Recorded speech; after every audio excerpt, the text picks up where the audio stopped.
I'm not trying to be difficult, I'm sorry. I can't climb that far. Anything for Caitlin. I saw your mom.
accept the falling short of what I owe to you. I love you too much for that. And my love shall be as lasting as my life. Alas, all men say the same thing. All men are alike in their words. Their actions are the only thing that are different between them. But why even this fear? Why take truth in the actions of us? Do not suffer your anxious fears to mislead you and to wrong me. Do not let an unjust suspicion destroy the happiness which is to be dearer than life. But give me time to show you by 1,000 proofs the sincerities of my affections. How we allow ourselves to be persuaded by those we love. I believe you, Helena. I am sure that your heart is true, and that your love is sincere, and that happiness is near. If I agree, will only be over our positions and censures of the world. Why even these fears? Oh, Helena, if everyone knew as I do, I should not have much fear. My heart knows your gratitude and your merit. How could I forget that whole love that we met for the first time? The fear of the ways, the tender care afterwards, ardent love. For me, you neglect your family and become a servant for my family. Is it not enough in your eyes to justify my engagement to you? You try in vain to find merit what I have done, and it's by my love alone that I trust to serve you. But as for the scruples you feel, your father himself justifies you put too much before the world, and it is his avarice in the distant manner in which he lives with his children that might authorize stranger things still. Forgive me, my dear Elise, for speaking of your father thus before you. But unfortunately, on this matter, we know there is no good that can be said of him. But I shall find my parents soon, and I fully hope I shall. They will be favorable to us. I am expecting news of them with great patience. But if none comes, I shall go in search of them myself. Oh, do not leave me, Helena. I beseech you. Why not instead try to gain my father's good inheritance instead? You know how much I wish it, and you know all I have done to set about it. Under what a skillful guise of maneuvers I have used to gain his affection, and a conformity of tastes that I have used to disguise my own. And what part I play to gain his affections, I succeed wonderfully well, and I believe that when we have need of men, we may be allowed to pretend to their ways of thinking, to fall in with their maxims, to praise their defects, and to applaud all their doings. One need not fear to overdo it. The most cunning are easily duped. There is nothing so ridiculous or impertinent they will not believe, so well it is seasoned praise. Honesty suffers, I admit, but I believe that when we need to gain the favor of men, we may be allowed to fall in with their adorations in a false pretense. And if it is only through such stratagem that we have hope of success, it is not the fault of those who flatter, but the fault of those who wish to be flattered. Why not instead gain my brother's good inheritance too, just in case the servant may disobey our secret? I fear I cannot be the temperament of those both. The temperament of the father is far too different from that of the son, and I cannot be the confidant of both at the same time. Rather, try yourself to bring your brother to our cause. Enlist the love that exists between the two of you. I must go, for I see him coming. Speak to him, sound him, and see just how far we can trust him.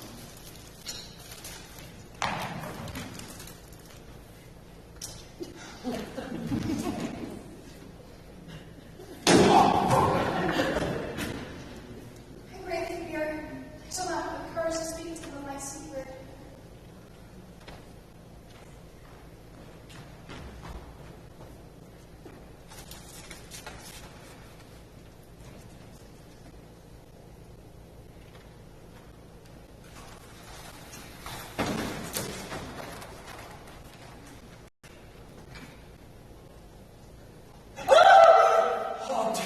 Oh, dear sister, I am very glad to find you alone. I have longed to speak to you and to tell you a secret.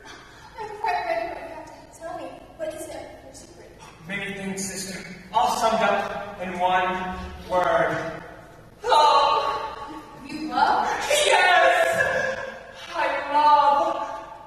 But before I say more, let me tell you that I know that I depend on my father, and that the name of son subjects me to his will. That it would be wrong to engage ourselves without the consent of the authors of our being. That heaven has made them the masters of our affection, and that we ought not to dispose of ourselves but in accordance to their wish, that we ought to trust their experience rather than their passion which blinds us, and that the rashness of youth often carries us to the very brink of dangerous abysses. I know all this, my sister, and I say it to you to spare you the trouble of saying it to me. For my love will not let me listen to anything, and I pray you to spare me your remonstrances. Have you engaged yourself to the one you love forever? No, but I have determined to do so, and I beseech you once more not to bring forward any more reason to dissuade me from it. Am I such a very strange person, brother? No, dear sister, but you do not know. You know the sweet power that love has upon our hearts, and I dread your wisdom. Let us not speak of my wisdom.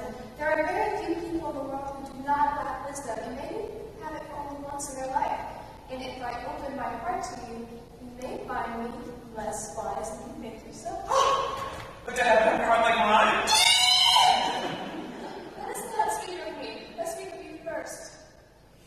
Love. A young girl who has come to live in her neighborhood, and who seeks to inspire love in all those that behold her. Nature, my distance, has made nothing more lovely. And I saw another man the moment I laid eyes on her. Her name is Marianne. Oh, and she was a kind mother who was almost always ill, but who the dear girl shows the greatest of affection towards.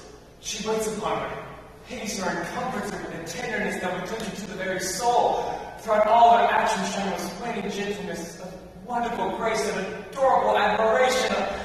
Oh, my sister, how I wish I had seen her! I see many things in what you tell me, dear brother, and it is for you to tell me that you love her for me to know who she is. I have discovered, without knowing it, that they are not in very good circumstances.